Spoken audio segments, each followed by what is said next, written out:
This video is about the amazing latest discoveries of what causes aging and how it can be slowed or even reversed. There have been recently some dramatic scientific discoveries made by Professor David SInclair of Harvard Medical School, and we're going to describe these later in this video, and in particular this paper in Nature that was published on the 2nd of December 2020. But first, we're going to go through the background and history of the study of aging. What is aging? Is it inevitable we age and die? My interest in this is because I suffer from a genetic condition which causes me to load too much iron from my food, and then it damages my organs. In fact, it ages the organs and causes me to have a metabolic age older than my actual age. So I'll mention this from time to time as it's useful to consider a mostly single cause of aging initiating the diseases of aging.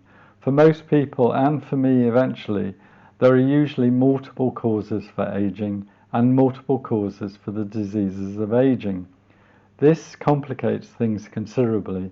In fact, aging is not itself considered a disease by the medical authorities because by their definition, more than 50% of people are affected.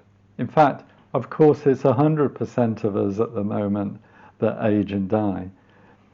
The thing is that there is a usual incorrect assumption that no intervention or cure is possible. We're going to show that this is incorrect in this video. For centuries, people have searched for the cure to aging.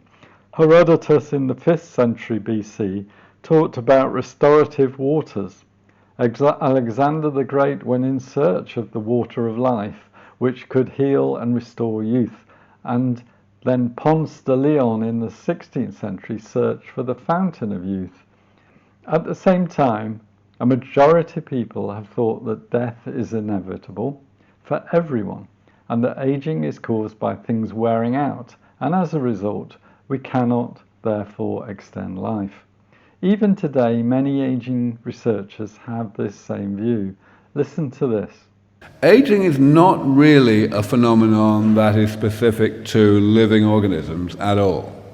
It is simply a phenomenon of physics. The fact that any machine with moving parts, whether it's alive or not, has this property that it's going to cause itself damage as an inherent side effect in the course of its normal operation, even starting from the time it was built, or in our case, the time we were conceived. The phenomenon of aging is simply the accumulation of damage. Now, of course, we have to say, what is this thing called damage? Damage can be defined simply in terms of the bottom line of this slide. Damage is any change to the microscopic composition and structure of the machine that progressively accumulates over time, and that eventually, once it has accumulated too far, impairs and in the end completely prevents the functioning of the machine. That's the definition of damage, and the definition of aging is the lifelong accumulation of self-inflicted damage. That's all it is. And as you can see, that definition does not have anything about life in it. It applies equally to cars or aeroplanes or to you and me. Well, this is partially true. Things like heart muscles and valves do wear out, but at the same time, every cell in the body gets replaced in the body on average approximately every 7 to 15 years. So this is a conundrum. The body is rebuilding itself every 7 to 15 years. There is a variation of depending on the cell type, and so for example the stomach cell actually recreates itself every few days. The conundrum is something like the heart valve can wear out even if its cells have been replaced, because the cells replaced have a loss of elasticity. But more of this later when we discuss David SInclair's theory of loss of information. But let's get back to talking how long we can live by looking at the animal kingdom. How old do animals live? Well, many animals live less long than us, but there are some that live substantially longer. And how do they do that?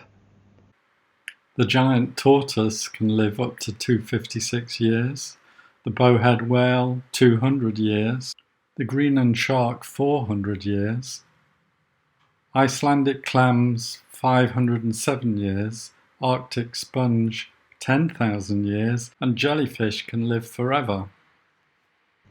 Well now, what causes aging? Well, it is partly wearing out, but this is not the full story because with the human body, things are never that simple.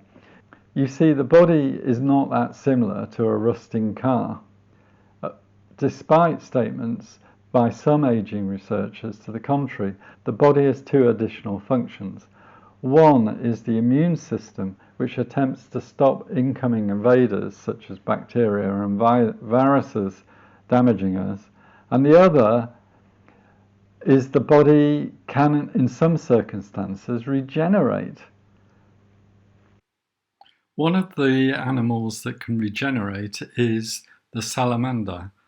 After cutting off a limb, the limbs will regrow, including the bone, the skin, and the tissue.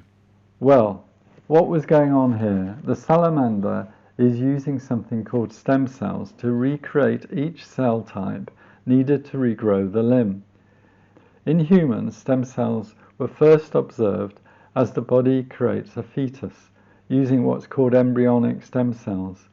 As the baby develops, cells divide, they gain a cell identity, such as brain cells or liver cells, etc.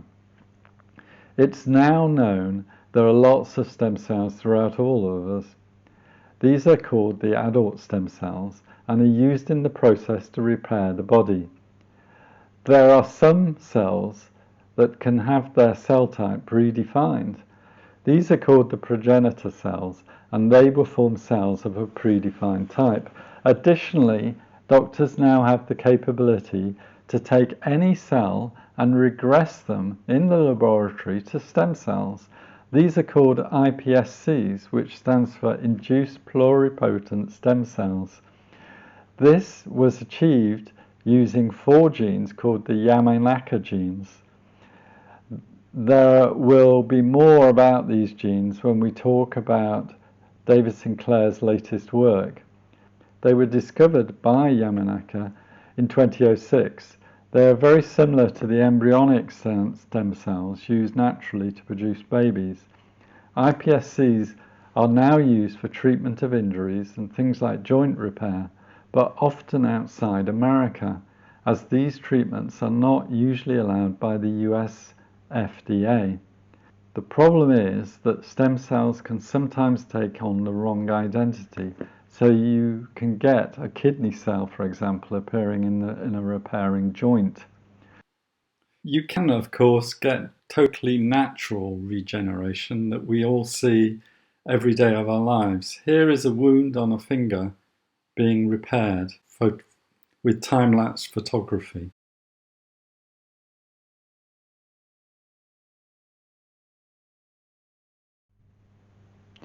David Sinclair has taken these concepts to the next level. Rather than making these iPSCs in a petri dish outside the body, he makes the repairing cells within the body itself. Additionally, he solves the problem of losing the cell identity by having them reacquire the right identity, because he's found a way of making stem cells without losing the cell identity. He does this by using 3 instead of 4 Yamanaka genes. He also delivers these cells using a virus in the body, which he can switch on and off, so that the rewind of time process for each cell can be controlled without going back too far in time, i.e. not as far as an embryonic cell. The result is that in a mouse they've cured a damaged eye nerve and also cured age-related glaucoma. When you damage the central nervous system in a very young animal or an embryo, it can grow back, but in an adult, it's impossible. So we took older mice and damaged their optic nerve just by pinching at the back. So normally those axons would die off and the mice would be blind. Instead, we saw with our 3-gene reprogramming combination, the optic nerves started to grow back and eventually did grow back all the way back to the brain.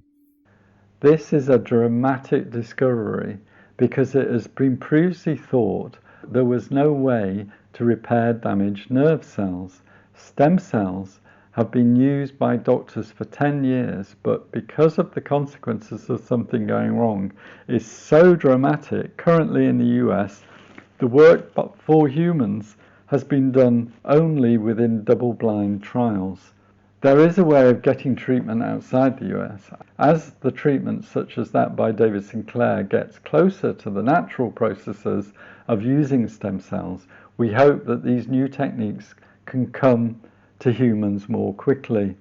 But I suspect because of the way the FDA works, it may still be 10 to 20 years before all the issues have been investigated and solved. Now, in medicine, you hear a lot about cause and effect. Doctors need to treat the cause, not the effect, i.e. the symptoms. But this is where it often goes wrong. There's a good example of this in the study of Alzheimer's disease. For many years, it's been known that the brain of Alzheimer's sufferers have a buildup of a plaque in their brains called beta amyloid. People thought that this was the cause of Alzheimer's.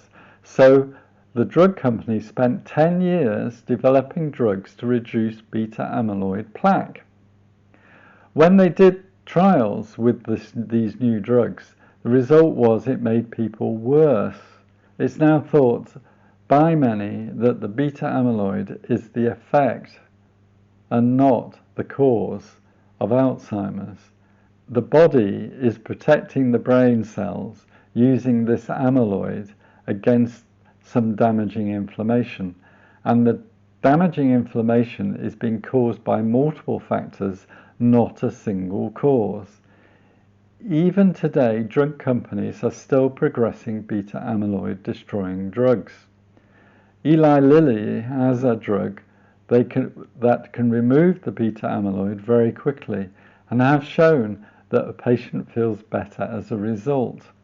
But I believe that if the actual causing inflammation has not been addressed, there will be terrible consequences for the patients down the line.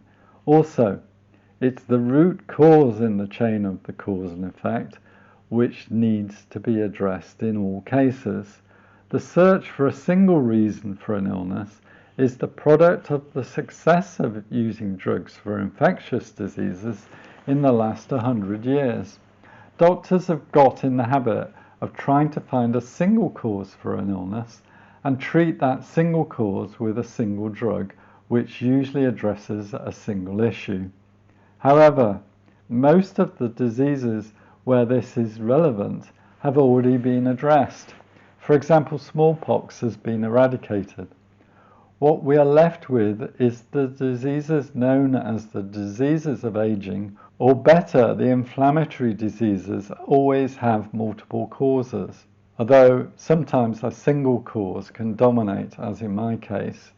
This issue is particularly relevant to my own condition, hemochromatosis, which is caused by a number of gene mutations.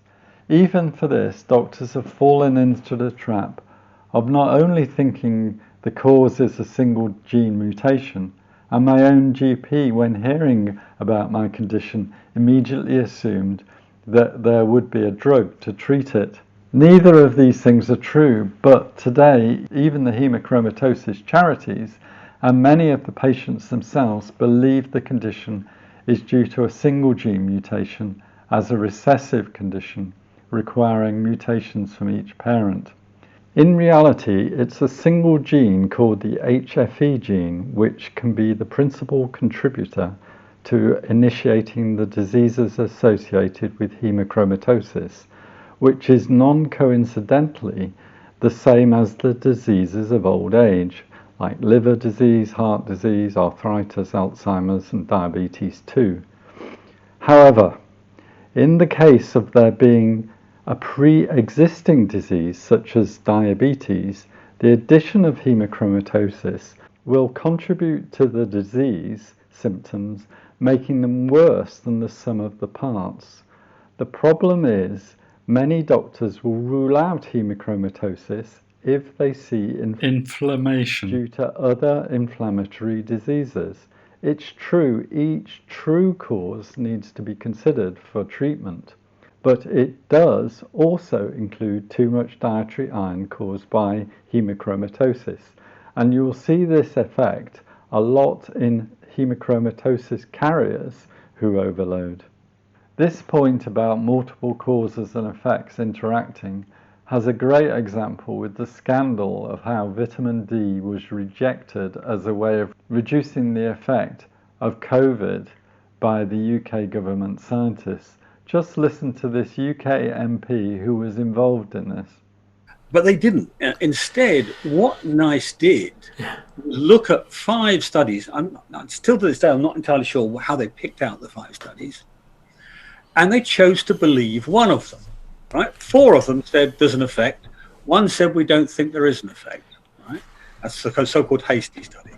How did they come to that conclusion? Well, here we get, your viewers are going to have to forgive me because we're going to disappear into the complexities of medical stats. But no, go for it.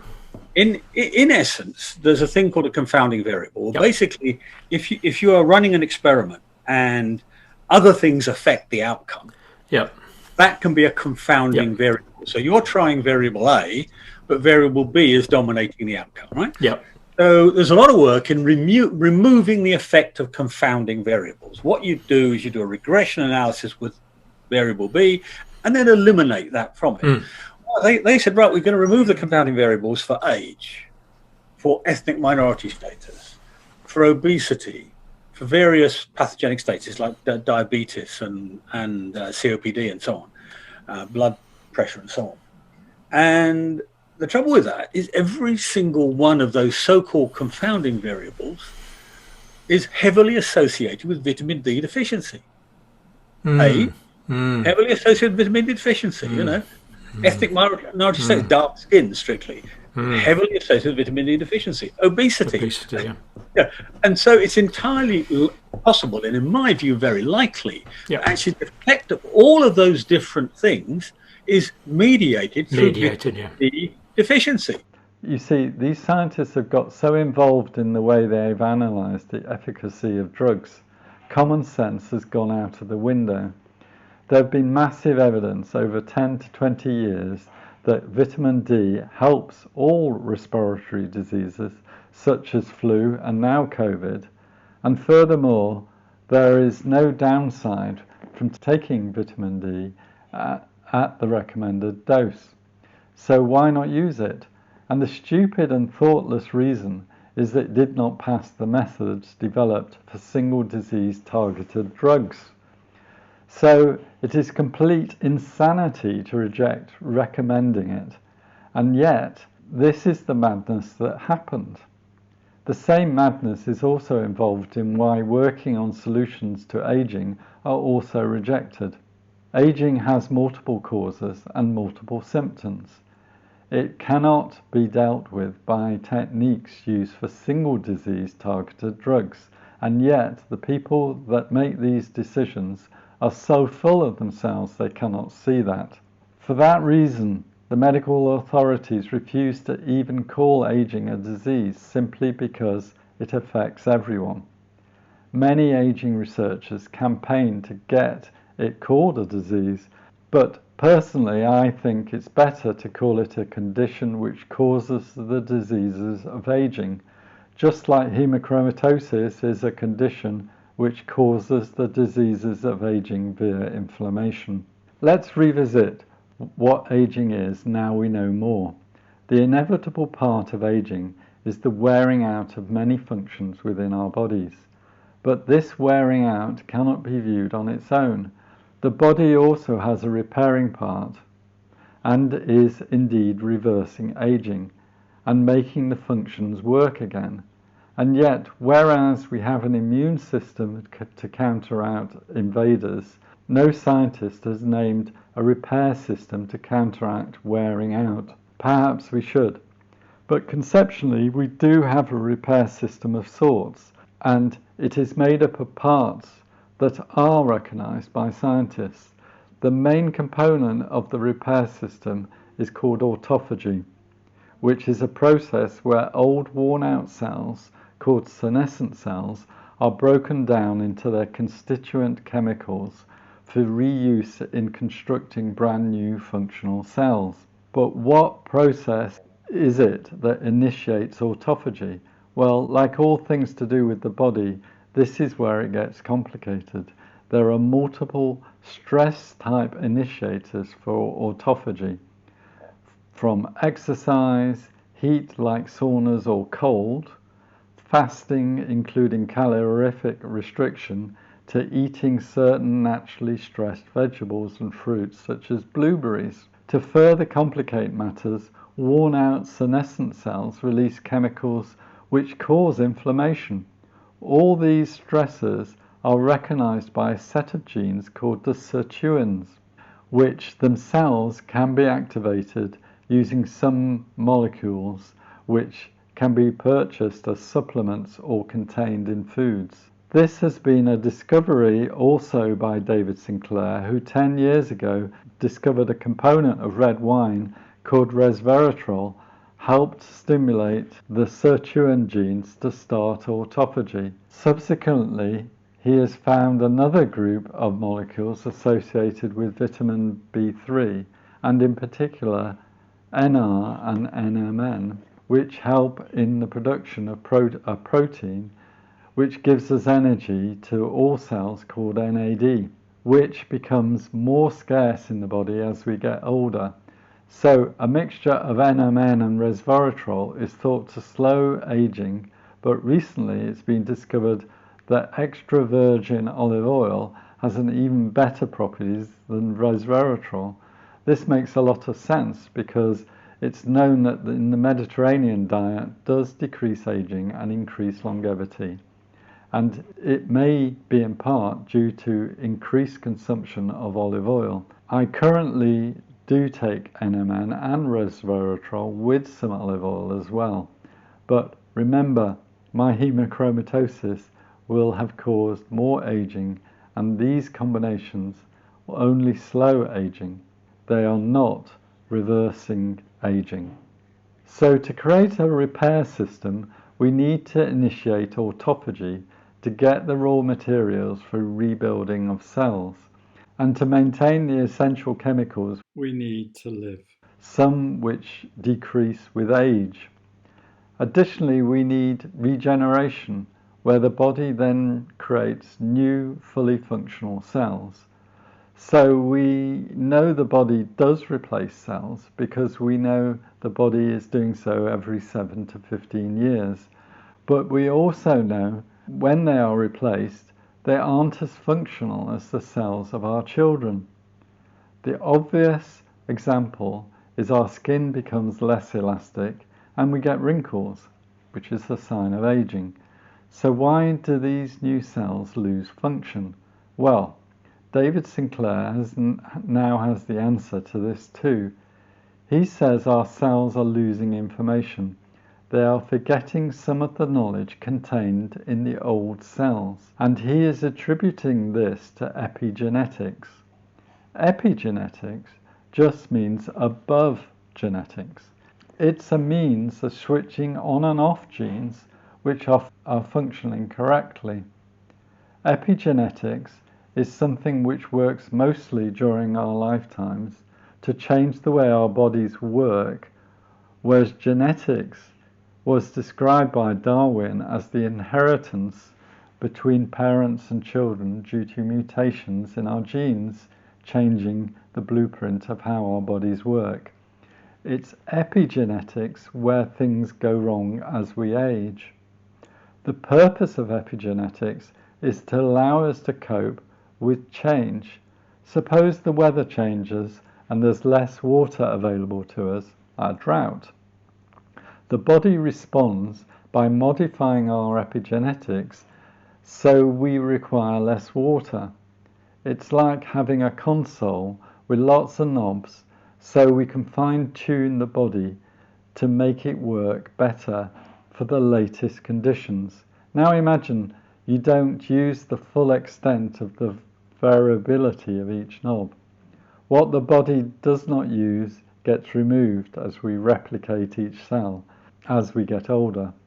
So the epigenetic knobs become less flexible. That's where it's an advantage to do exercise, put the body in stressful situations, or heat, or cold, because it uses more of the variability of each knob. What is happening is we don't use it, so we lose it. We lose this epigenetic information, and the body becomes less flexible at regulation. To us, this appears to be wearing out, and we call it aging. But just think, if we can put the original information back in place, we are reversing aging. A colleague of David SInclair, Steve Horvath, has measured the epigenetic pattern changes and been able to match the patterns with the age of the person. Furthermore, by looking at enough people, you can see that some age quicker than their chronological age and others age slower than their chronological age. He calls this the Horvath clock. This clock is different, though, from a normal clock because David SInclair can move the hands of the clock using his 3 Yamanaka genes we talked about earlier. So he can make animals, and in the future people, younger. He can also use the clock to measure the new, younger biological age. These are exciting times because the dreams of stopping and reversing aging for centuries and millennia might be about to become true. If you can think about it, we can already reset the aging clock by having children. But this method of David SInclair is doing it without changing our genetics and without losing our memories and personalities. But this area is not fully understood, and probably it isn't the full story. For example, David SInclair doesn't know how or where the initial state of the epigenome is stored. When this is understood, there may be some gotchas, but I think once all these issues are solved, we'll be there and really make ourselves biologically younger. At that stage, people will need to cope with old age population explosion, how pensions are funded, or whether old people have to go back to work. But these issues will all be solved, I feel. As I say, these are exciting changes which are happening quickly, but tempered by poor processes in medicine which need to be rethought, or at least brought up to date with the problems we're trying to solve rather than focused on single diseases. We need to focus on whole body medicine and prevention of illnesses by being proactive or activating repair mechanisms.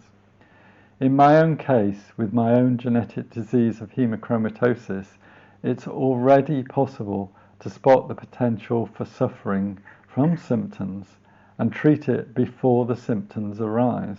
Few doctors and even few hemochromatosis organizations think that this is possible, but I assure you it is possible, and it has resulted from doctors not keeping up with scientific research. This is because doctors have become reliant on drug companies analysing the scientific research and then developing drugs to combat a scientific discovery. Doctors have been relegated to being drug dispensers.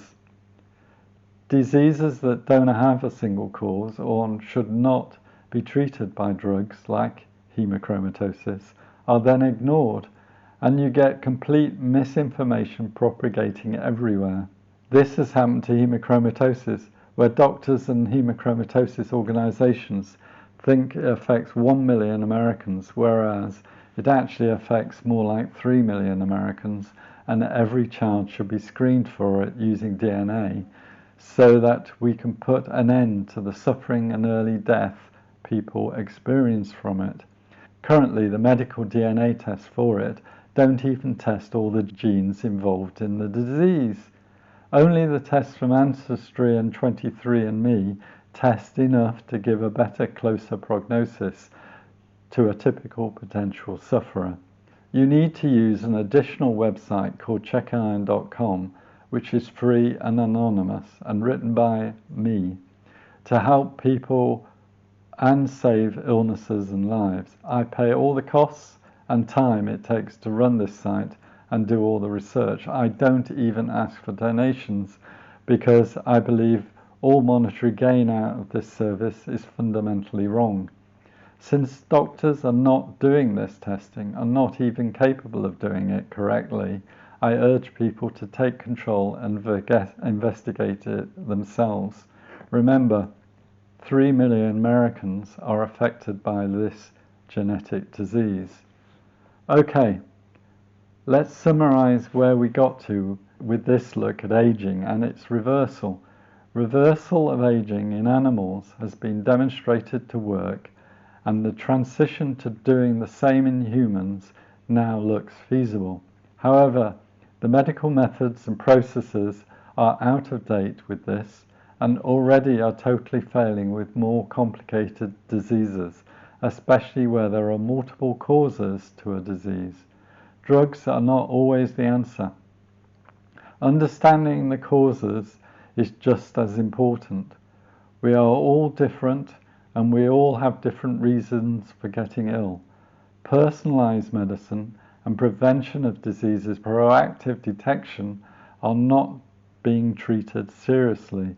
All medical procedures are geared around waiting for someone to get ill and then giving them drugs to treat the symptoms and not treat the causes of the diseases. These medical procedures need bringing into the modern world. This is a dramatic change to the way things have worked. There are going to be massive pushback from medics, but it will happen as individuals take control of their own health. Well, that was a long video. We'll have to do a much shorter videos on DNA, whole genome sequencing, epigenetics and genetics. It's all fascinating stuff. Stay tuned. Please like and subscribe and share with your friends. Goodbye.